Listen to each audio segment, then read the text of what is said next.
at that time I felt that, God gave me the ability to speak, to walk, to talk, to hear, to do all those things. And I decided at that time that no matter what I did, no matter whether it be a person or an opportunity, I was going to make that person or opportunity better than when I found it, because of the fact that God gave me all those tools, and shame on me if I didn't use them. Definitely. $1 billion ideas are coming up next with Mr. Ed Mercer. Tune in, don't blink, get inspired, get motivated, and I'll see you guys soon. Today's episode is brought to you by Mad Artist Publishing and their brand new upcoming book, Bond. It is an artist tribute to James Bond films and their characters. This book features over 250 illustrations, 114 artists, and 165 reference videos. Check this out, pre-order, back it, get your hands on this. Comes in PDF, softcover, and soon hardcover. Today, right now, on the Uber Experiment, we've got the one and only Mr. Edward Mercer. He is an Ontario self-made billionaire, and he is going to share advice, and hopefully you'll learn something from him. So here they are. Hello, hello. Hey there, how are you? Good, how are you, Mr. Ed Mercer? Good, nice to see you. Nice to see you. And this here is Anil, and he's Mr. Mercer's business partner. Hey. Buckle up, safety first. And the Millionaire Mentor, this is Mr. Mercer's latest book. His first book is The 8th Grade Millionaire, which we're actually going to get into very shortly. So let's get on the road and let's chat. The Uber Experiment, we're talking about business, ideas, and passion. And we're hopefully going to inspire the audience that's watching this, which includes students and kids. You're still teaching, right? Yes, as a matter of fact, it's really important for me to reach out to the youth and to be involved with children nowadays. Some of the things that I'd like to share with the students is not something they're going to learn in school, but I'm not putting a downplay on education. I think it's very important. But some of the things I'm going to be talking about is going to be a little different. Street smarts. Exactly. I believe strongly if you don't have the street smarts, there's going to be some complications when you get out there in the real world. Right. Not to say the academics isn't important, as Mr. Mercer suggested. Can I call you Edward, or Mr. Mercer? What do you prefer? Edward. It really doesn't matter. Mr. Mercer was my father, actually. Oh, okay. Well. Okay. So let's start all the way from the beginning. Tell us where were you born, and share a little bit of background. I was born actually in St. Thomas, Ontario. So I am a Canadian. I guess when I say Canadian, I'm a real Canadian. 5 generations of my family are all born in Canada. So do you support the Toronto Maple Leafs? Well, yeah. Our family tree goes back to as far as Jacques Cartier. Wow. So you can't get much more Canadian than myself. And I'm proud to be a Canadian, by the way. I've been in 86 countries, every state of the United States, every province of Canada, 32 countries in South and Central America, and I have to tell you, I'm so proud to be a Canadian. I just love Canada. And how do you feel about Toronto? I mean, is this your current residence? My current residence is here in Toronto, yes, and again, when you look at the statistics all over the world, Canada is a beautiful country, but Toronto is one of the cleanest cities in the world as far as crime goes, and community. And it's very multicultural. There's people from every country in the world, I think, are here. It's a very eclectic and eccentric type of populace that lives in Toronto. Yes, it's the people here are so friendly and so different from, for example, and I say this in a very kind way, so different than the United States. And I've worked and lived in the United States, and this is a breath of fresh air. Mm-hmm. Did you always want to be an entrepreneur? Tell us where you came from. Well, again, like I said earlier, the story that I'm going to tell may not be conducive to everyone, but I lived in a condemned house with no running water, no electricity, no plumbing. We had no floors in our house. We had no windows. The windows were boarded up. The only time we even had drinking water is when my mom melted snow in the wintertime. 2 of my brothers died of an overdose of drugs. My one brother was shot to death. My other brother died at 12 years old. I was a street person at the age of 15, out on the streets, 100-pound kid out on the streets at 15. It was a big road to hoe, but for me, it made me Who you are. it made me understand what was really out there. And one day I was watching TV at this friend's house, and it was sort of a changing point in my life because I seen 3 people from the disability hospital, and they won the Florida State Lottery. And I heard the story. Yeah, and Great it was story. really incredible. And so, they won $27 million, and so they decided at $9 million each, of course. And they said to the first person, she was her face was disfigured and she lost her eyesight for life. And they said, "What are you going to do with your $9 million?" And she said, "If I could only see my husband and my 2 children, I'd give up my $9 million." Right. The other person was totally disabled in a wheelchair with no bodily functions whatsoever, and he was the same. He said, "If I could only get out of this chair for one day, just to see what it would be like to be a human being, I'd give up my $9 million." The other person was deaf and dumb, couldn't speak or hear, said through sign language the same thing, that he would give up his $9 million. At that time, I felt that, God gave me the ability to speak, to walk, to talk, to hear, to do all those things. And I decided at that time that no matter what I did, no matter whether it be a person or an opportunity, I was going to make that person or opportunity better than when I found it, because of the fact that God gave me all those tools, and shame on me if I didn't use them. Definitely. I too feel exactly the same way. And whenever I hear people complain, I always ask them, "Well, are you walking? Are you talking? Do you have both arms? Then what the hell are you complaining about?" Exactly. And there's people out there who are doing incredible things and they don't have limbs. How can a person just say to themselves, "Oh no, I can't do it"? Well, And a lot of that comes from, I believe, the surroundings and environment. So that includes your parents and your friends. What would you suggest to people out there who are in a rut? Well, the only difference between the rut and the grave is only the dimensions, actually. What happens in life, and maybe some of you have been into a room where the room really don't smell that great. After you're there for 10 or 15 minutes, you get used to it, and you pretend the smell is not even there because you're used to it. And it's the same in life. If you stay long enough in the same place, you become that place.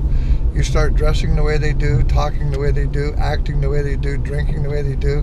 They stole your identity. You become them. No matter what you do, and everybody's heard this before, you're a product of your environment. You are who you associate with. And success is like an elevator. You need to stop at all the different floors and let a lot of people off. Unfortunately, and some people don't like to hear this, but it could be their mother, their father, or it could be their uncle, aunt, could be their brothers or sisters. Because they've lost their dream, they try to steal yours, and they think they're going to lose you. They think you're going to walk away out of their life if you become somebody that they're not. I also feel, and tell me if perhaps you feel the same way, I also feel with my parents is that they're fearful, right? They're fearful that I will fail. Yes. My mom gave birth to me when she was 15 years old, and she was abandoned and had some bad things going on in her life. When I became successful, I bought her a house, I bought her a car, I bought her everything, and she was always saying, "Eddie, you need to get a job," right? Really? Yeah, because she always believed that you counted the calluses on a man's hand, that you only worked manual labor. And because she was taught that way, she didn't know any different. Right. She worked hard all her life instead of working smart. And so she found that the only way that you could be successful is to basically, work intense labor and construction. She always wanted me to do something like that. Okay, how about you, Mr. Anil? Tell us your story. Well, I grew up in Trinidad, and I moved to Canada in the 90s, and my parents emptied their bank account to send me here because they wanted a better life for me, and they noticed that I had some gifts and skills, and they wanted me to have access to as much as possible to become a powerful person. What kind of gifts and skills are you? Well, I love business. I love being around people. I'm an action taker. Whatever I put my hands to, I give it. 200%. Yeah, they realized the Caribbean or Trinidad didn't have the right environment or channels for me to fulfill on that. So they emptied their bank account, all their savings, and sent me on a one-way ticket here. Wow. And I came with my suitcase, and How old were you? I came in '96, so I was 26. And did you have a formal education? I went to high school and I did some college, and I still have those degrees, and they're hanging on the wall and not being used. Well, but at least your parents are proud, right? I mean, that's Yes. what it's all about. You go to school these days almost to fulfill your parents' wishes. Yeah, well, my dad worked for a big company, and after 35 years, he was diabetic, and they let him go because he was sick. Wow, yeah. And they gave him a watch, and when he came home, I remember him smashing the watch, saying, "This is all they think of me after Wow. 35 years." And he smashed it. He took a hammer to it, and I remember him doing that. Was it a Rolex at least? No, it was a Timex. But it was they spent a couple grand on it, but he Yeah. felt insulted that because he was diabetic, they let him go and gave him a watch. So Yeah, well, I mean, that's the thing about job security. Yes. Even today, a lot of people are trying to climb the corporate ladder. I mean, I was. It's a lot more fulfilling to do your own thing. Plus, you'll never ever have to worry about job security. And once you have, a mortgage and a family, it gets a lot more stressful on the person. Well, I mean, I agree, and I'm not sure if people on the show have been paying attention, but the immigrants own and run everything. So the reason why Yeah, I'm is, Polish, so I totally agree. exactly, and Well, the reason, except Mr. Mercer, of course. yeah, he's a minority, right? Right. I'm a minority in the country. He's the majority of the minority. He's a majority of the minority, because we come to this country, to this beautiful country, with a different mentality. We don't want comfort. Mm-hmm. I left the Caribbean, so I didn't give up beaches and palm trees to struggle. So I always tell my Caribbean friends, or anyone I run into, don't take for granted what you have here, because there's so much opportunity here. We have very few restrictions in Canada and North America, and anything is possible.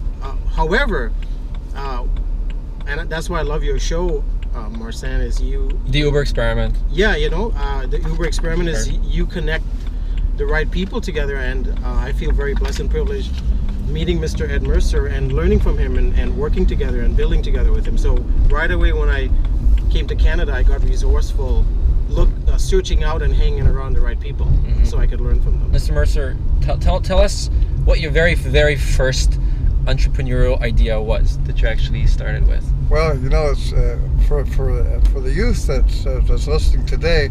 Some of them won't even remember what I did, and it was called the mood ring. Who doesn't know what the mood ring? My girlfriend wants me to buy her every time we go to one of those beach market things. Yeah, and it was really, really, really unique in so much as that I put it on the market, and it was so exciting. So was it your invention? I looked at it. The guy was looking for a marketing company. He couldn't sell it. He wasn't doing anything with it. Was it called the mood ring when Yes, he had it? yeah. But the whole thing is that everything is about marketing. Yeah. Everything that you do is about marketing, and unfortunately he had no idea about marketing, and I asked him if I could get the Canadian rights, and he gave me the Canadian rights. What country was he in? He was from Turkey, actually. Okay. Yeah, and his English wasn't that great, and this and that, and so anyways we got together, and I bought the rights for Canada, and it was really not hilarious, but we used to have a book called a TV Guide, and I advertised in the TV Guide, $9.95 for one, and two for $14.95. And actually the post office called me and said, "Mr. Mercer, you need to get down here. All the mailboxes are full of cash. They're full of checks. They're opening up and they were running out." It was like, and so it was unbelievable. And my second venture was a friend of mine. He was in all the Kmart stores. There was 80 Kmart stores. And I bought the rights to this little bird, this little woodpecker that went into the glass of water. And it doesn't drink it. It just centrifugal force just goes back and forth. And so he was already and I had my product also in Kmart with the mood rings. And so they said, "Well, why don't you put them on the cash register?" And they had 80 stores, and each store had about 10 cash registers. So I went in and I put them on the cash register, and they phoned me up the first day, said, "We've sold 8,000 today." Wow. So can you imagine? I mean, some of the things I say make sound funny. Can you imagine a 40-foot container full of woodpeckers? It was like I was bringing in. It got to the point where we're buying 100,000 at a time. And Are you're building these offshore? I'm imagining. yeah, we're building offshore, and they had the factory was a small factory. They expanded like 5 times, and they're working 7 days a week, 24 hours a day to keep up the demand to these little woodpeckers. Wow. And why do you what do you think? What do you contribute the success of its sales? Well, basically, it was an impulse item, and it was sitting beside the cash register. How much was it sold for at that time? 99 cents. And what year was this? Oh, this is back 30 years ago, right? Are they still around? They're probably still around. I haven't seen them, no. They're probably a collector's now. I won't bring them back till next week. No. But it was fantastic. Have you had any ideas that failed? No, actually, to be very honest with you, I've never had an opportunity or business that failed. I'll just tell you a very quick story. I was in Lake Placid, New York, and I seen a gentleman there working out with his yo-yo, and it was lit up in the dark called the glow-yo. So I said to my wife, I said, I'm going to make $1 million off that. And she said, oh yeah. I said, okay. So I went over and I bought one, and I looked at the packaging, and it said Holland, Michigan. And I looked at it, and I found out the phone number, and I called the guy. I said, I want the rights for Canada. I said, how many do I have to buy? He says, I don't know, 50 if you want. He says, nobody's selling them, right? And so I started working out with them and going to all the big stuff. I sold thousands and thousands and thousands. When you say you sold them, you actually went and you marketed it and sold it? I went to all the carnivals, the C&E, and all the things on the Midway. Yes, I worked. Did you have a sales team at that point? Yeah, I worked out on the Midway. Wow. And other people started seeing them, wanted to buy the areas, wanted to buy this, wanted to buy that, and some of the big stores seen them, wholesalers seen them, and made another $1 million off a yo-yo. And it was really weird because I was paying like 49 cents for them and selling them for $5. And and the people would say, I'll take 3, I'll take 2, right? Oh, $5. That's not a lot of money. It was, again, I don't know if everybody wants to listen to a story like this, but I had so much money from coming to these places. I had these big bags that were like pillowcases. And, so you'd get cash, though. Yeah, got all cash, right? And my wife was at home, and we had this, a king-size water bed. And I went home one night, and she was sleeping, of course. And I come home, I walked in, and got off top of the bed and started dumping all this money on top of her. Making it rain. Yeah. Keeping her happy. That's right. Wow. Yeah, a happy wife is a happy life, right? So, here it was, I was dumping bagfuls of money.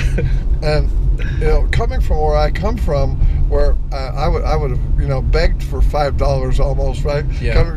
Being a street person, and all of a sudden, people, bags full of money stuffed in so full that I could, they were actually heavy, right? Right. So it was totally incredible. It was totally over the top. Okay, Anil, how about you? Do you have any stories of your very first idea or your very first business that succeeded? Well, when I first came to Canada, I had made some friends here traveling back and forth over the years, and when I moved permanently, me and my friend, we decided to get involved in Apple computers back in 1998. And back then, no one knew what an Apple was. It was slowly getting off. So we started our own Apple stores and had employees and a warehouse. And I started that with selling beer bottles and beer cans and saving up my nickels, dimes, and quarters and loonies, and bought my first Mac and sold that downtown on Spadina at a Mac store. And so you mean you saved up, you bought it and you resold it? Yeah, we sold it, bought 3, we sold that, bought 5, we sold those, bought 10, eventually had a warehouse with $250,000 worth of inventory. Okay. I know environment is very dear to your heart. Back in the 80s, you went to Costa Rica, and at one point, or maybe even today, you're the biggest landowner in Costa Rica, is that right? What happened was I went to Costa Rica, and what was happening was unfortunate. And although Costa Rica was such a beautiful country, people were coming into the country. They were stealing the beautiful parrots, scarlet macaw parrots. Mm-hmm. Those are the white ones, right? No, they're blue and gold. They're red and gold. They're different scarlet macaws. Okay. They were basically coming in and stealing them. Not only were they stealing them, but they were killing them and selling the feathers for beautiful hats and purses and dresses. And a lot of people with extreme wealth feel that they can purchase anything money will buy. They thought their children could have a pet monkey. Well, the only way you can have a pet monkey is to kill the mother. And if you don't kill the mother will commit suicide. And they were stealing the turtle eggs by the thousands and selling them for aphrodisiacs in China. I had the ability to have some money. I had $3 million. I invested, I planted over 5,000 different types of trees to bring back to nature in the area, hired 18 armed guards, built homes for over 200 people, put roads and water and electricity into the area, and from that I was the only non-Costa Rican in history that got inducted into the Environmental Hall of Fame, and so that was exciting, and like I said earlier, many years ago I decided that no matter what I touched, whether it be a person or an opportunity, I was going to make that person or opportunity better than when I found it. Right there. Please touch me. Yeah, that was great. So I believe strongly in order to have more, you must become more. Mm-hmm. In order for things to change, we must change. And in the beginning, there was 12 apostles. Now there's millions of Christians. I believe that, if we just reach out and play it forward, that we can make such a great difference. And I don't know if people believe or heard of the starfish story. No. And there was a person in Florida, and the starfish, I guess, don't have much of an IQ. They just float up on the beach and they just lay there in the sun and die and bake in the sun. And somebody come along and started throwing starfish back in the water. A few other people started throwing the starfish back in the water. And all of a sudden the whole village was throwing the starfish back in the water. And some negative person come along and said, "What the heck are you doing? There's millions of starfish. You can't save them all." And the person reached down, they grabbed one and threw it in the water and said, "It saved that one." And see, that's what we need. We need to live by example.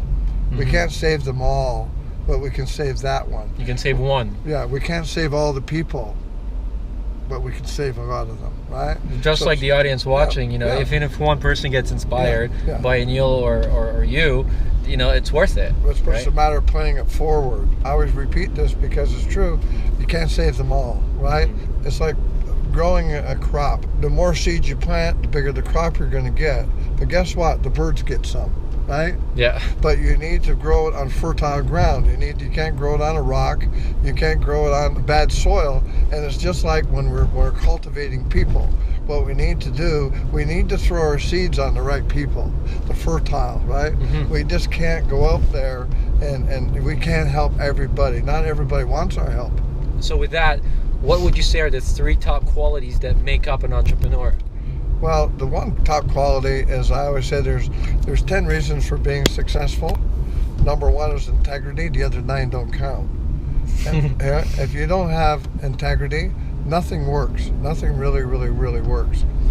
I'm not suggesting that everybody needs to be a Christian. I believe that if a family prays together, it's a family that stays together. Mm-hmm. I think that's a real foundation of a relationship. Were you born a Christian, or did you find religion? No, I wasn't at all. Like I say, my background wasn't conducive to anything that was positive. When you were younger and you were going through the hardships, did you blame anybody? No, that's the biggest problem that people have. They do the blame card. They blame their parents. They blame the government. They blame everybody but themselves. If you want to change your life, the only person that can change your life is when you go home today and look in the mirror. That is the only person that's going to change your life. The government really don't owe you anything. No one owes you anything. God gave you the ability to do all the things that you need to do. It's just a matter of you going out there and doing them. The people they have a tendency to play the blame card. I've never done that, ever. As a matter of fact, I was telling my friend Anil that I'm going to open up a restaurant. There's not going to be a menu. There's not going to be any product. You're going to get what you deserve. Right? Yeah, bring your own food. Right? Yeah, what people do. You get what you deserve. I mean, you go out, and someone says, "Oh my God, everything I touch turns to, garbage." And, basically I say it sucks to be you. Right? Yeah. Right? Because not everything is garbage, okay? The whole thing is you're a product of what you do. It's like going to a restaurant, a buffet. You have a choice. If you don't like vegetables, then you eat meat. If you don't like meat, you eat vegetables. We all have a choice. Jim Rohn, I traveled with Jim Rohn for many years. The first thing he said, I asked him for a nugget one day. He said, "I'm only going to give you one nugget." right? And I said, what's that? He says, don't take advice from broke people. So I never take advice from broke people. Advice is like rear ends. Everybody has one, right? Yeah. And so I want to make sure that the advice I take is from someone. I always say, if you're the smartest person in the room, you need to change rooms. Right? You're not going to learn from somebody. That is if true. you're the smartest person in the room. That is true. So you're the average of 5 people you spend your most time with. And those things are never going to change. And in any business, 20% of the people do 80% of the work. That is true in any business. I don't care what the business is, whether it be real estate or whether it be the television industry or any other industry. 20% do 80% of the work. And so the others sit back and, like you said, about blame. They'll blame the station. Yeah. They'll blame the builder. They'll blame somebody, but they won't blame themselves, right? You need to take responsibility. You're responsible for your actions. No one else is. Anil, how about you? What do you think are the top 3 characteristics that make up an entrepreneur or a top achiever?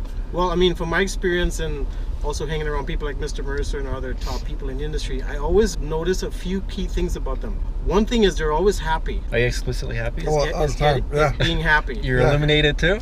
All the time. They say after you reach that pinnacle of wealth, you just become illuminated. Someone asked me the other day, they said to me, Mr. Mercer, can you imagine if you were 20 or 30 years younger? And I said, you know something? I've earned all the wrinkles I have. I don't want to lose weight. I don't want to be better looking. I don't want to be younger. I'm so happy with Ed Mercer. I just love Ed Mercer. Every day I go out and I celebrate all of the good things I've done.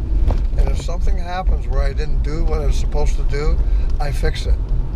Did you have a bucket list, or do you still have one? No, I Like, you've probably accomplished everything. My whole deal is that if I can go out and change one person per day, that's 365 people per year. If I can do that every single day and people pay it forward, it's like I said before, there was 12 apostles, now there's millions of Christians. I know if I can change one person per day, I can make a difference. In case you don't know Mr. Mercer, he's known for taking 50 people, and he's in the Guinness Book of World Records for this, am I right? I made 50 people millionaires. And how long? Over a period of 8 years, actually. Some became millionaires in 18 months. But now you're on a mission to do that again with 100 people.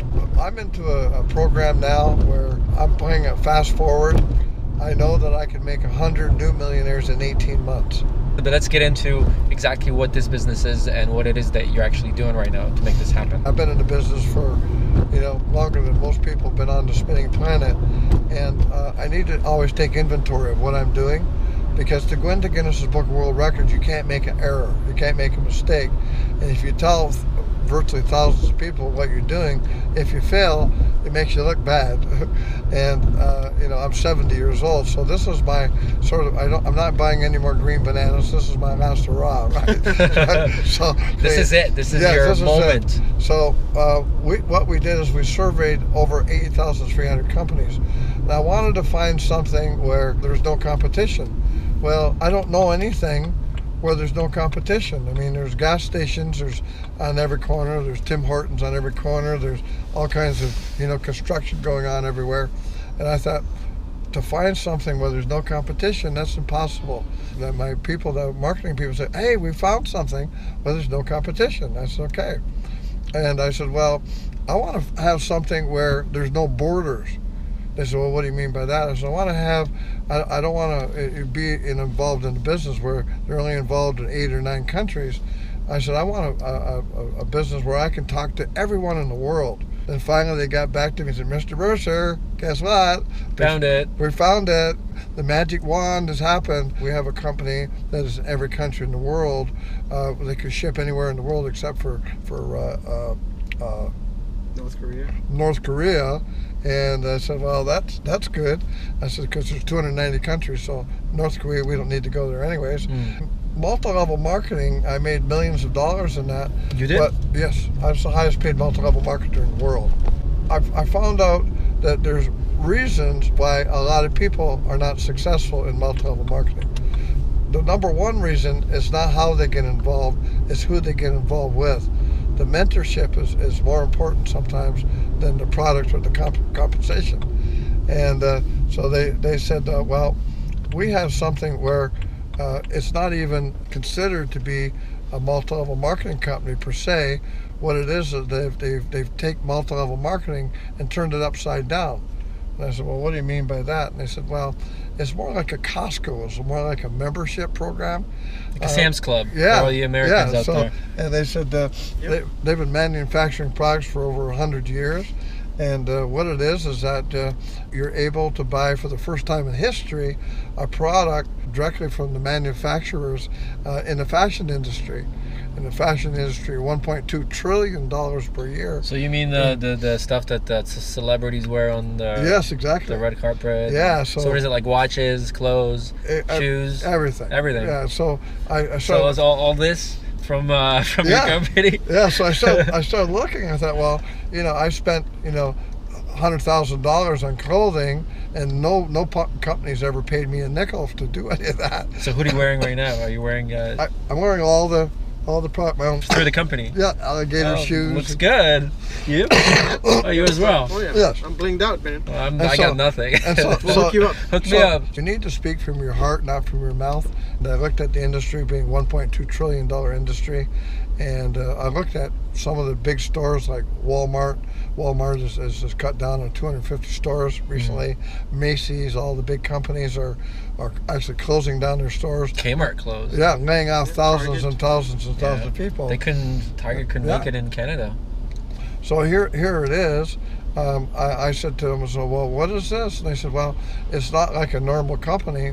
We have $16 million worth of product, and you have your own shopping mall. And I said, well, And it's an online based business. Yeah. And I said, you have a shopping mall? And they said, yeah. They said, are you familiar with Square One and everything in Toronto? And I said, yeah. And I said, well, this is a shopping mall. They're in Mississauga. We're in 156 countries.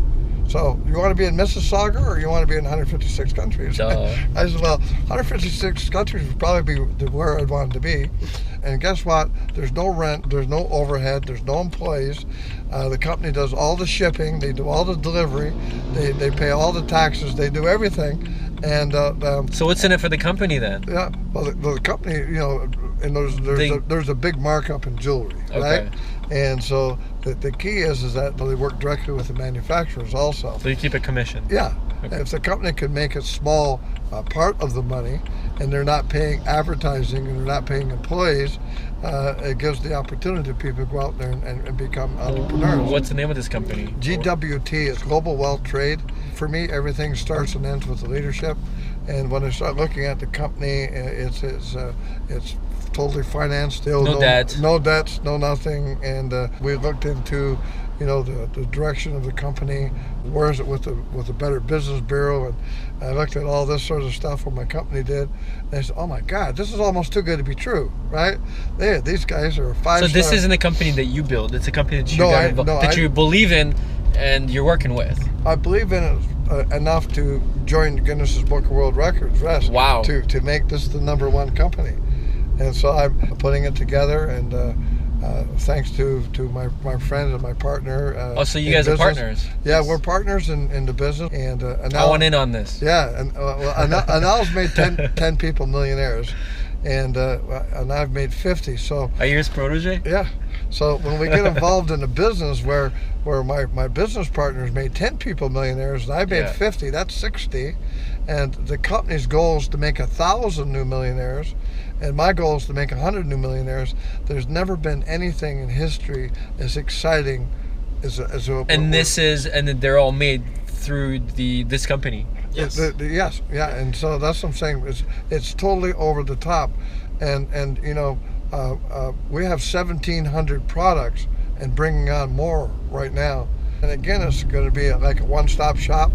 How are they watching you then? Do they have people following your every move, or how do you prove that those people made it? I guess they look at their P4s or. Oh, that is the key to the whole thing. The company spent $1.2 million on a website. Okay. And basically, what it does, it interacts with every, like I said, it's a membership. So they have their own dashboard, Yeah, and then everything. Guinness people would come and log in just to see if Yeah. what they're saying is true. Exactly. So and the way they're connected to you, Morrison, is just like Facebook. Okay. So as they join your network, they're tagged to you, so you know they're in your network. Can I be one of those 100? Well, you know, the whole thing is, I'm always looking. I tell everybody I'm trying to separate the serious from the curious. Right. And, you know, I know you're serious, and I'd love to have you on my team. Of course I would. Thank you Yes. very much. You heard it Yeah. first. Yeah. 18 months? I'll 18 do it half. Well, the thing is, 18 months is again, a lot of people, it's dedication. Right. And Nels heard me say this 1,000 times. Basically, it's like bacon and eggs. You know, the chicken was there, but the pig made a commitment, right? And it's true. You Yeah. need to make a commitment, whether it would be a marriage, whether it be a friendship, whether it be a relationship. I always say, wherever you are, be there, right? And how you do anything is how you do everything. You know, a lot of people, I see them, their house is messy, their car is messy, their clothes is messy. Normally, that's the way their whole life is. Yeah. Right? Do you do your own bed still? Yeah. No. But You know, and you know, these, like, for me, when I get up in the bed, I just cannot leave the bed unmade. I just true. have to Yeah. do it. I make my bed because every morning. it just sets me for the day that, Yes. okay, Yeah. that's done. Yeah. You know, orders of magnitude. Okay, that's one thing that's done. That when I'm having a stressful day, I'll come back, and it's not messy. Yes. At least that one room. Yeah, you know, the weirdest part is that when I'm staying in a hotel, which is quite often, I make sure the room is clean when the maid comes in. I pick up everything, I clean up everything, I do everything. The maid comes in and says, "Oh my God!" They leave you tips, yeah, right? It's like, yeah, they steal my towels.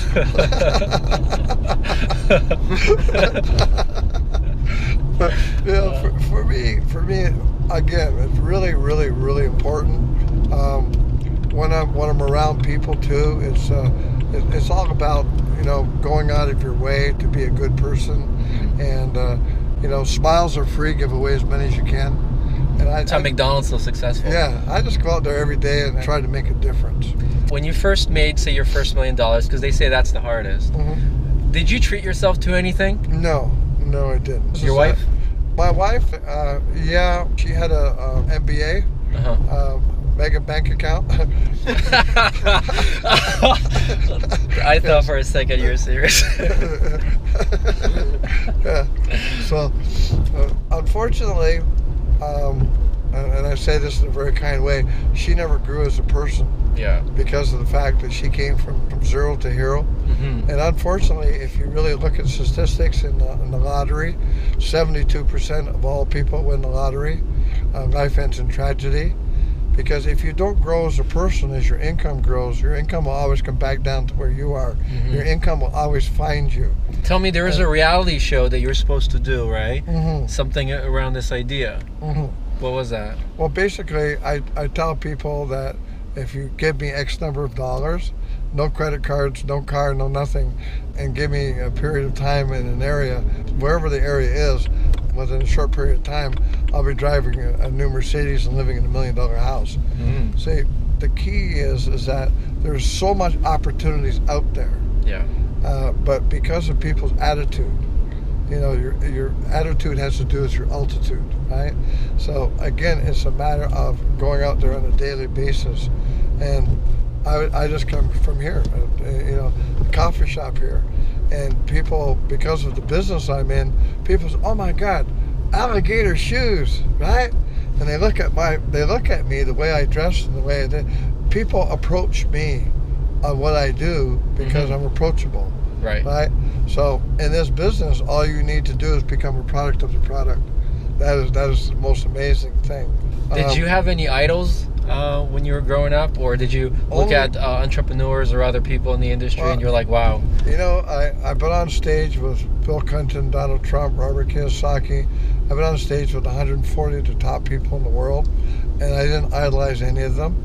My idol basically was my grandfather, and my grandfather was a poor farmer. Everything was about honesty to him. Everything was about being a good person, being a provider for your family. Although I traveled with Jim Rohn for 8 years, and we opened up 86 countries with a company called Herbalife. And I know Herbalife. My parents were in it. Yeah, well, I had 1.3 million people in my organization. I was the highest paid multi-level marketer in the world. And unfortunately... Was that through Herbalife? Yes. Unfortunately, Mark Hughes, which is a very handsome, debonair type of guy. We started working out of a trunk of a car in Beverly Hills. I lived next door to Dick Van Dyke in Marina Del Rey, and Is this before the mood ring and all that? after. Oh, after. Okay. And so, anyway, the bottom line with him, he didn't grow as a person. He died of an overdose of cocaine. And when he left there, I became a life coach for Mary Kay Cosmetics. With 100,000 women. I was basically the only guy. Yeah, it was really nice. They even paid me. I don't know why, but they did. But so I've been in the industry for all my life, basically not only as a distributor, but as a life coach, as a trainer, As a mentor. as a mentor. God gave me a gift, and I wanted to make sure that I went out there and touched as many people as I could. And that's why when I see some people, my youngest millionaire was 19 years old, and he couldn't speak a word of English. He was from Greece. And my oldest millionaire was 72, and she lived in Hawaii, and she had one leg amputated due to cancer. So it has nothing to do whether you're young or old. Obviously, education makes no bearing on anything, because I have grade 8 education. I think the education starts to stop you. If you go to school, it almost disciplines you. A lot of people aren't disciplined, so at least you go to university, you're disciplined. At least I have to show up every day, and then some people will take that into the future and into their careers, and others that don't, they don't. Well, For example, when I'm from Poland, so when I traveled to Poland 2 years ago to visit my family, Poland it's not impoverished, but there's a huge divide between the rich and the poor. You could just see the intelligence level, and then just the way that they behaved was so off. Right. Versus somebody who went to college at least, or university, and it's got nothing to do with how much money people are making, because some of my university friends don't make they don't make any money. But so I totally agree with what you're saying, but on the same note, it's like well, I think education is very important as a foundation. You need a foundation, but you also need to be entrepreneurial. Unfortunately, entrepreneurship is not something that they teach in school. Why not? Tell me why. Although in China they do. China. In China they teach multi-level marketing in China. Really? Yes. Do you know why entrepreneurialism is not taught in school? I don't know. It's very simple. Because people have to pay taxes. Yes. So. Oh yes. Well, that's a whole other thing we could get into. That's a whole nother segue. You really think that's why? Oh, yeah. Oh, 100%. Because it's to keep the masses in check, so and the pay, masses create enough income with jobs to pay the government their taxes, so the government can get what So they the want. people like us who understand the system, we hire people who are the sheep to pay the government. Right, because you'll never meet a wealthy employee. Yeah. That doesn't exist. Yeah, I don't understand why people are so afraid of tax season. I love it. You can cut this part out if you want, but what Anil is saying is so straightforward and so honest, is that the government is like growing mushrooms. They want to keep you in the dark and cover you in shit, right? Right? They don't want you. I'm not gonna cut this out. This is what we're all about. Yeah. It took 30 minutes to get here. Yeah. They don't want you to know what's going on, and the whole thing is. And you really think they're in on it with the schools? Oh yeah, we're student loans basically is the only thing you can't write off. You can't go bankrupt with a student loan. Yeah. Student loan is with you for life, and there's more people that go broke with student loans than any other situation. Then when you get out of school, you may get a job for 35 grand. I mean, there's people who study to be a doctor. You go to medical school after university for 7 years, right? So 7 years of university after college, after everything else. Some of these doctors are $250,000 in debt. They start off as an intern. It takes them years to even break even. Right. Now, if you're and then if they make it, because dentists and doctors, it's the highest suicide rate, right? Right, and then most of them, they don't have families because they have to run their practices. So. And if they do have families, then the wife will have an MBA. That's right. And then leave them. Exactly. Yes. Well, it's interesting because in harmony with this, and I had to learn this moving to Canada as an immigrant. I didn't realize this existed. I realized and learned that pension program was in place because the Canadian government knows Canadians are going to fail at 65, and now they've raised it to 67. So we're going down a one-way dead-end street to poverty because most retired people now have to go get jobs at greeters at Walmart, and would you like fries with that at McDonald's? And so the system is not designed for people like you and I who want to accomplish great things. It's not designed because we were all born with success in our DNA, but we have been programmed for failure. So that's why what Mr. Mercer is saying is so true, because he's seen it. I mean, he's been around the world and back, and he's seen it in every culture, that unless you're an entrepreneur, unless you get the right mentorship and hang around the right people, there is no retirement for you, there's no pension for you. You're basically going to have to live off your family taking care of you and getting another job. How do you feel about RSPs? Just as an outsider. As an outsider, I don't believe in RSPs. Again, this is a whole different topic. Yeah. If you're going into the bank today, and I went into the bank and I wanted to deposit some money in a savings account, and I said, so what is the interest rate? And they said 1.5%. And I said, so 1.5%, you have charges on a monthly basis. And, oh yes, we have charges on a monthly basis. And I said, and I also pay tax on any interest I make. And they said, yes. They said, did you want insurance on your money? Because some banks are having a problem. And they said, well, if you want insurance, basically there's no interest. So if you want insurance, there's no interest. And I said, so if you have monthly charges and I don't get any interest, that means for every dollar I put in the bank, I lose money. They said, yes, but it's safe. Yeah. I said, safe. oh, so what you're saying is that it's safe in the bank, but I could leave it in my house, right, and I'm okay with it. And how do you think they build all these multi-million bank towers, right? The craziest thing that I heard out of bank was, I have rental properties, right, with tenants. So there's an influx of money coming into my account, always around, say, September. Yeah. Right? And then every time I go in, the bank actually charges me something called a cash deposit fee. Yeah. That if I put in too much money into the bank, they actually ding you. Yeah. That's funny. Well, Who does that? Isn't that interesting, Marcin, that the system penalizes success, which is sad. Yes. Right? That is just messed They'll up. freeze your account because $30,000 hit it. I had that happen. Yeah, they're like, oh, we got to investigate to make we- sure that like didn't come from Al-Qaeda or something. Yeah, exactly. And you know what's interesting? It's people who are freezing your account are people with jobs, so employee mentality. What you were saying earlier about that everybody that you had in the car, they were open to talking about themselves. Most people. People like to talk about themselves. The richer you are, the more successful you are, the more open you are, because you're proud. You're proud, right? The broke people, they don't want to talk about nothing because they don't have anything to talk about, right? They just want to talk about, how was your weekend? Oh, I can't remember most of it. Yeah, and Right? a lot of people talk about other people. Yeah. I hate that. It's Yeah. like, oh, did you hear about Yeah. this guy? It's like, Yeah. what do I care? Yeah. Do I know him? Or talk about the weather. Yeah, whether you should or whether you shouldn't, right? Let's talk about this, the Millionaire Mentor. So, what can people expect by reading this book? Well, I believe very strongly that in anything you do, in order to be a leader, you must be a reader.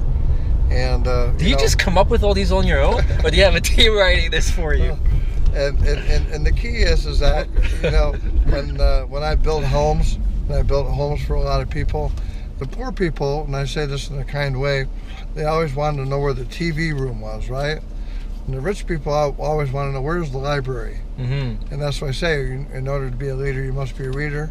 And it's really, really important to me that when people read, they're learning something positive. The average person right now is watching TV 3 hours a day. If you're 3 hours a day, that's 21 hours a week watching TV and watching stuff that's not proper, right? Mm-hmm. When you read a book, there's certain books that you should be reading. I mean, I've read Think and Grow Rich, I think 5 times, 6 times now. And when someone gets in my car, they say, how far to Windsor, Ontario? I say 6 tapes. How far to London, Ontario? 5 tapes. See, the whole thing is, if you're around positive things at all times, your subconscious won't allow you to be negative. So let me ask both of you, how do you feel about laws of attraction? Because I imagine that you know all the people from The Secret. I know John Assaraf, I know all of them very well. And again, I'll share something real quick with you. If I knew John Assaraf when he used to sell blue jeans, I know him since he was a kid. And he asked me one day, what do you think of our book? I said, I didn't really like it. They looked at me like a deer in the headlights. They said, what do? You don't like it? And it says in there that as long as you have a positive attitude and you hope and pray every day, that God will make all your dreams come true. Well, I believe in the positive attitude. I believe in that part of it. Although I'm a Christian, I don't believe God will pay my mortgage. I don't believe He'll put food in my fridge. I don't believe He'll pay my children's education. Basically, I know it's a four-letter word. A lot of people don't want to hear it. It's called work. When you're in business, especially in my business, Anil and I, it's called network marketing. The reason it's called network marketing because there's a safety net there. And if You mean the people who are with and you? if you fall, you're in business for yourself, but you're not by yourself. There's a safety net. It's called network marketing. So when you fall, we're there to catch you, right? But the four-letter word is work, yeah. And so you need to go to work. And it's like anything else. It's and even in a lot of the big companies that 92% of the companies don't get to celebrate their 5th anniversary. And so when I look at the company we're with, they've been in business for 10 years. They've been manufacturing for over 100 years. Everything is about stability. Everything is about, finding out what you're going to do. And Anil says this all the time. The trees have been cut. The roads have been paved. I've spent almost $100,000 looking to see what company I'm going to join. I have 50 years experience in the industry. Anil's made 10 millionaires. I've made 50. Bottom line is that we're not looking for people's opinion anymore, right? I tell people, hey, if you want to join us, we'd love to have you. We would like to take you from zero to hero. We'd like to get you to where you want to be, but you need to be committed. Right. You need to go out there and make a commitment, and don't question us because we know what we need to do to get you there, and so we don't need advice. We already know what we should do, right? And my comment on the law of attraction in alignment with Mr. Mercer is it's a law. It's like gravity, and most people like to challenge the laws of the universe and think they can do things their own way or break the rules or change the rules. Well, the law of attraction, by working with the laws of the universe and frequency and vibration and energy, you can attract what you want with minimal effort. Most people who have jobs or are employees, one of my mentors taught me this a long time ago. He says, Anil, anyone with a job is someone who's a very selfish person, because that person is only concerned about themselves. Well, I want to get my paycheck on Friday. I want to party all weekend. Right. Yeah, that makes sense. I want to complain when it's Monday morning because I hate my job and I hate what I do. Look at Mr. Mercer. He's driven by serving. He's driven by giving back. He's driven by empowering. So he works. He's one of the few people I know that actually works in harmony with the law of attraction, just like an astronaut would work with, gravity, or a pilot would work with gravity, flying an airplane. They respect those laws and they use those laws to their benefit. And they don't challenge those laws and they don't try and change those laws because you cannot change the law of gravity. The law of attraction is very powerful once people align themselves with those laws and master utilizing those laws. And that's my comment about the law of attraction. It exists, but most people don't take the time to figure it out. Well, then also that makes you the pioneers and almost the security guards of these laws if people are working under your network. Because if I'm, for example, if I join your team and you say, Marcin, do this, while I am an individual, yes, and I have questions, I really should just swallow my pride and say, you know what, he's done it. Exactly. Why would I question? Yes, or you can go challenge. And it's hard. It's hard. Or you can walk off a building and see if gravity works. That's what most people want to do. And that's true. It's all you people watching. I'm an entrepreneur. Look, I have a show, right? I have a billionaire here and I have a millionaire. I have opinions and you have opinions. But when somebody is better and it's proven that they're better, just listen to them. It's funny when we talk about, people say to me, how many hours is it going to take? When I talk about, for all the ladies out there, I talk about man hours. Well, man hours is different. Take to what? To succeed? Yeah. How many man hours? Well, let me just tell you that over 80% of all women that make over $100,000 a year are in direct sales. Over 80%. So when I say man hours, it's different for women because women can normally do something in 15 minutes that it takes a man an hour to do. Oh yeah, we know how to. I've always suggested to all my girlfriends is that just go into marketing. I mean, just work what you got. I mean, not necessarily be sexual, but use what you've got. Versus if I go into a meeting, I have to put on an act. Sometimes I have to be a little more out there, a little more animated. Whereas a beautiful woman will come into the office and you'd be like, oh, where do I sign? Exactly. Right. And women are out there. Women are taking over because of the fact that Women rights. Yeah, it's fantastic. Well, I mean, women have access or control 80% of the world's wealth, and What? they can get their hands on the other 20. So a man who thinks a woman is not a powerful being to learn from and surround himself with is fooling himself. And I find personally, like, I love running into powerful women. I love connecting with Do they them, intimidate working. you? Are we ever intimidated? No, they don't, because like people like Mr. Mercer and I, we plug into our feminine energy, so we have masculine and feminine. Okay. Everyone has it. Yeah. And it has nothing to do with being male. It just means it's an energy. Okay. And I believe a strong man who's confident and happy and fulfilled plugs into both energies. We're gonna do a lightning round, just a series of questions that I'm gonna ask you, and then at the end, maybe you win a prize. Sure, Maybe. yeah. I like presents. I mean, I have a book here, right? Oh, Millionaire Mentor. Oh, well, I know that look guy. what you win. All right. Donald Trump or Richard Branson? Well, I've been on stage with Donald Trump on 3 different occasions. Anybody that thinks he's stupid they're the ones that are. He is a very he's a very intelligent man. He's very abrasive in his language. He's very abrasive in things that he does. I shared a same house with Richard Branson in Virginia, working with the Wounded Warriors. He has a heart of gold. He's a very well-spoken individual. He's a visionary. He's big time. Donald Trump has been broke 3 or 4 times. He's able to pull his way out of anything. He can pull a rabbit out of a hat. And when you talk about there's an association with some of the people with the highest IQs in the world, he's one of them. He's a very bright man. Mm-hmm. And a lot of people don't like to hear what he says, but for me, he talks the truth, and he talks about things that people don't want to hear. So Donald Trump for president? Well, I think he should be president. Yeah. Just to stir things up. I think Hillary will win simply because she's a woman. Yeah, I believe he could be the president.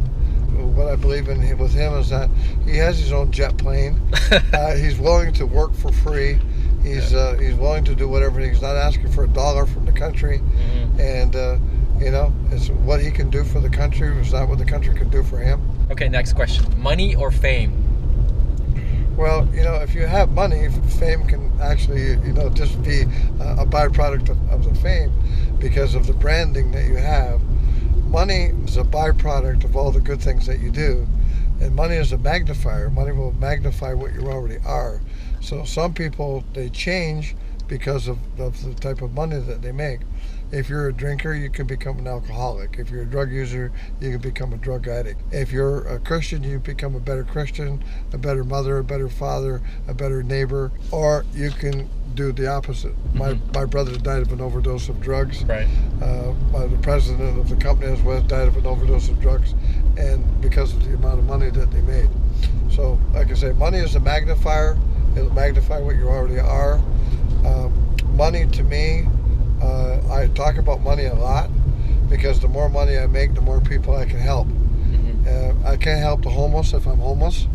So if I make $1 million, I can help more people. If I make 10 million, I can help a lot more people. So money to me is a tool to be able to go out and make a difference. Side note, Robert Kiyosaki's Rich Dad Poor Dad, that book changed my life. Mine too. It almost reaffirmed everything that I was growing up that my parents would never agree with. I was on stage with Robert Kiyosaki, and it was really funny. I was wearing a Versace suit, and we come on stage. It was the same suit.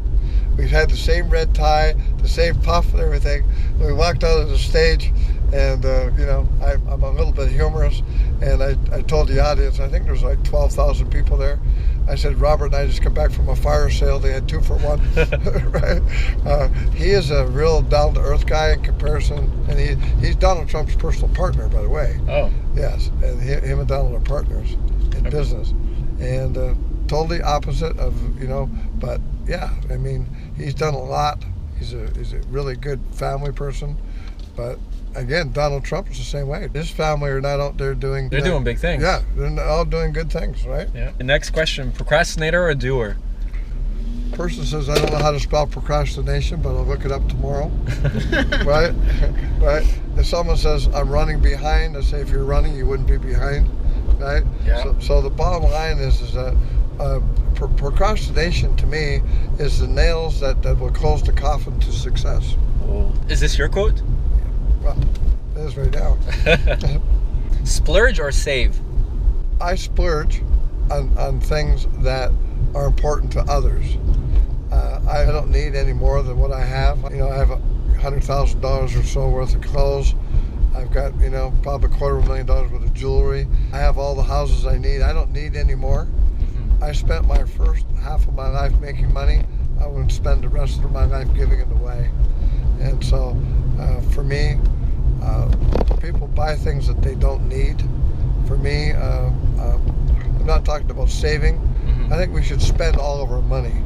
Spend it all. You can't take it with you, right? Well, you know, it's funny when you say you can't take it with you. Someone asked me one day, how much did Howard Hughes leave when he died? I said, I know exactly, right to the penny. I said, he left everything. I've never seen a Brinks truck following a hearse. There's no roof rack, you know, there's no roof rack on a hearse. Once you die, you die. That's it. And, you know, life is like the food in your fridge. We all have an expiry date. My brother's expiry date was when he was 12 years old. We don't know when our expiry date's going to be. So the suit I'm wearing, the diamonds I'm wearing, you know, all the things I'm wearing is not mine. This car we're in is not your car. Well, nothing that you have is yours. You know, if something was to happen today, it's not yours anymore. That is true. It goes to somebody else. So anything that we have, whether it be a house, a car, that's interesting, furniture, we have it expired. It's not yours anymore. Yeah. The day you leave the spinning planet, everything is gone. Yeah. So that's what I say. We have to respect and appreciate whatever we have, and that's why I respect and appreciate that I'm 70 years old, and I have my eyesight, I have my health, I can talk, I can walk, I can do all the things that I want to do in life. So every single day I celebrate or fix. You're a kickboxing champion, right? I took martial arts for 7 years, so I had some medals too. I broke my nose in 3 places. I'm not going back to those 3 places again. Android or Apple? Android or Apple? Yeah. Again, Anil will laugh when I tell you this because he already knows. I just got used to using a cell phone. I obviously Android, but I'm not technical. I had people basically that been doing that for me my whole life. As a matter of fact, I don't even like driving a car, to be very honest with you. For 8 years, I had a chauffeur. Never drove a car for 8 years. I've always had people secretaries that take care of all my, you know, everything. I believe strongly that you should pay people for things that you're not good at, right? And so I'm good at certain things, I'm bad at others, and so I believe in paying people for doing whatever, whether it be your Facebook or your social media or whatever the case may be. In your opinion, do you enable people or do you teach people? Enable them. You need to make them responsible, right? If you give a man or a woman some money, what it does, it takes away their ability. It's like putting a Band-Aid on a broken leg, right? It will soothe the pain or whatever. It's like if someone asks you for a few $100s to pay the rent or do whatever, what it does basically, it only solves the problem for 30 days. Yeah. And so, and Neil says this all the time, if you let somebody go down as far as they can go, you only have one way, and that's to come back up again, right? Yeah. So by enabling people, giving them, you know, sometimes a handout is a hand down. Yes, right? Definitely. And if you give people money, like people on the street, I never give them money. You know what a hashtag is? No, I don't. Okay. Hashtag is, in the social media world, like a word or a phrase that would identify you. So if you had to choose one word or one phrase, what would that be? The one word that I use, and I've been using it my entire life, is integrity. So hashtag integrity. Yes. And with a phrase of Mr. Mercer, the millionaire maker. And yes, the millionaire maker. Millionaire maker. How many hours of sleep do you both sleep? I do 10 a day. No. Yes, every day. And I nap too during the day. Did you always do that? No, I created that life. Okay. That's why I work from home. Okay. I hate sleeping. I tell people I'll sleep when I'm dead. No, I don't get up because I don't like waking up when the pillow is perfectly fluffed and the bed is a perfect temperature. I do about, I sleep only 6 hours a day. I've been doing that my entire life. 6 hours a day is appropriate for me. And any longer than that, I feel lazy. I don't feel like that I have my faculties about me. Yeah. Before we wrap up, what am I talking about? Prize. But there's only one prize because I wasn't counting on both of you, but I will give you both the same thing. So Mr. Mercer has everything, so he does not have this. This is a limited edition. It's a book that my company published. So here you go. It's a coffee table book. Well, thank you very much. And you'll get one as well. Sure. Before we drop these fine gentlemen off, I want to ask you, what is it that you're currently doing, and where do you see yourself going in the next 2 years? We're Anil and I both are. We're with a company called Global Wealth Trade. We work together every day, almost all day, trying to get people to get them out of the rut that they're in. We can't motivate anybody that don't want to be motivated. My goal and Anil's goals is basically the same. We want to make 100 new people millionaires. We work together as a team to make that happen. Is there a criteria if anybody wishes to perhaps apply for this? Where would they go? How would they find out more information? Well, number one, qualifications that they have to be teachable. That's the biggest qualification. Where would they go? We have $1.2 million website, right? And we work together as a team. There's no letter I in the word team. But there is me. Yeah. Yes. Exactly. Yeah. And so Anil can finish off. Yeah, and the thing is, we're so excited to be part of Global Wealth Trade because the company is on its way to creating 1,000 millionaires, and the environment, the system, the camaraderie, the community, the people. I mean, Africa is our #1 country in 156 countries, so we're impacting people in a country where the average income is $600 a month.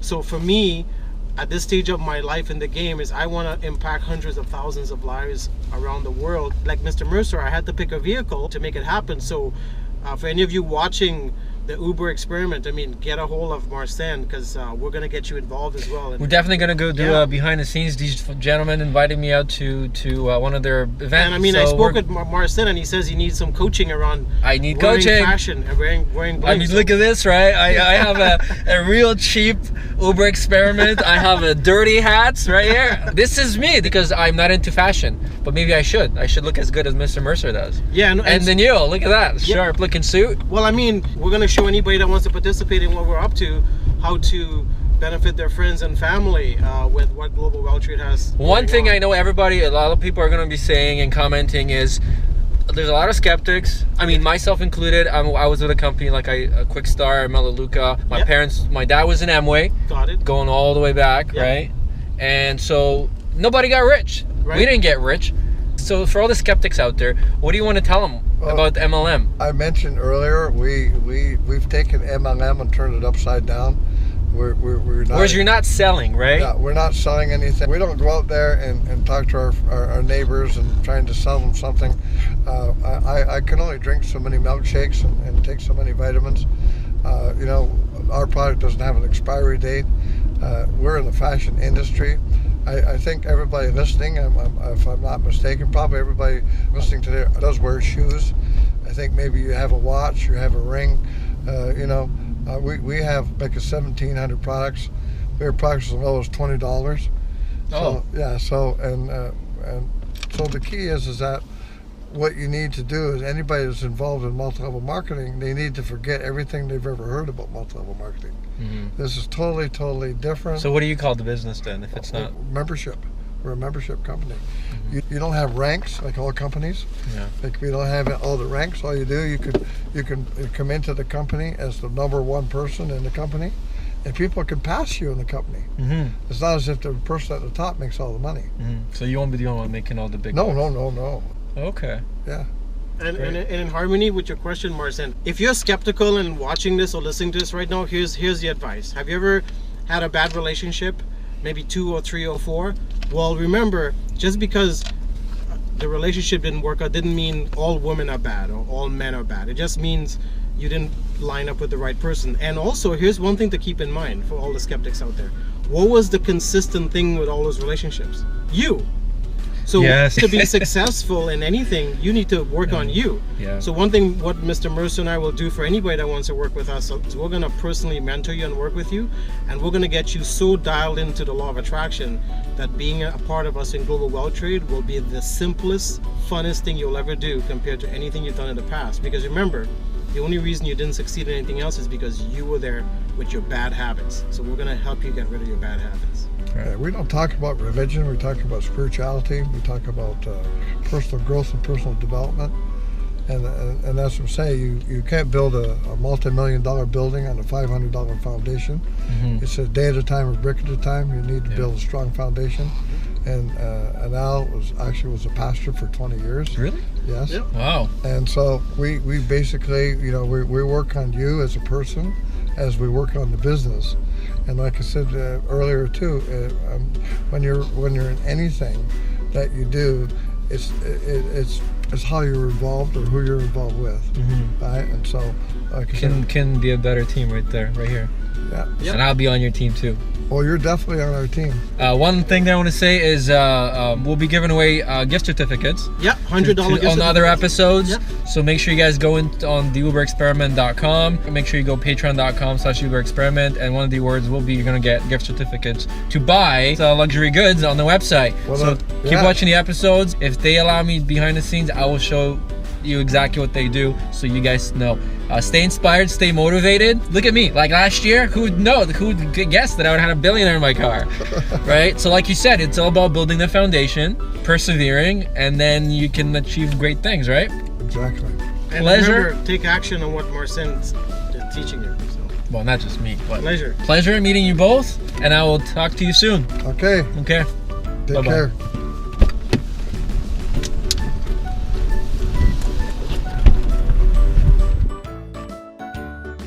Recommended.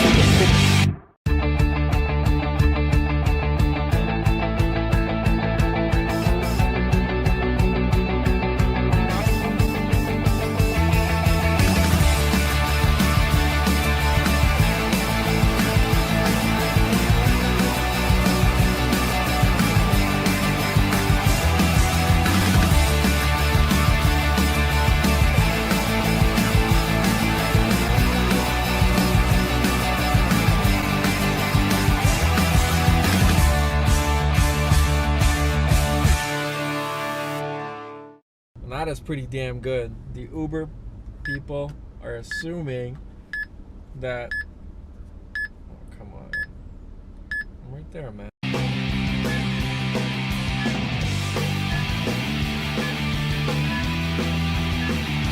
Couldn't catch my breath for a second there. Yeah, it's pretty crazy. Right on. Yeah, it's pretty nice. I love it.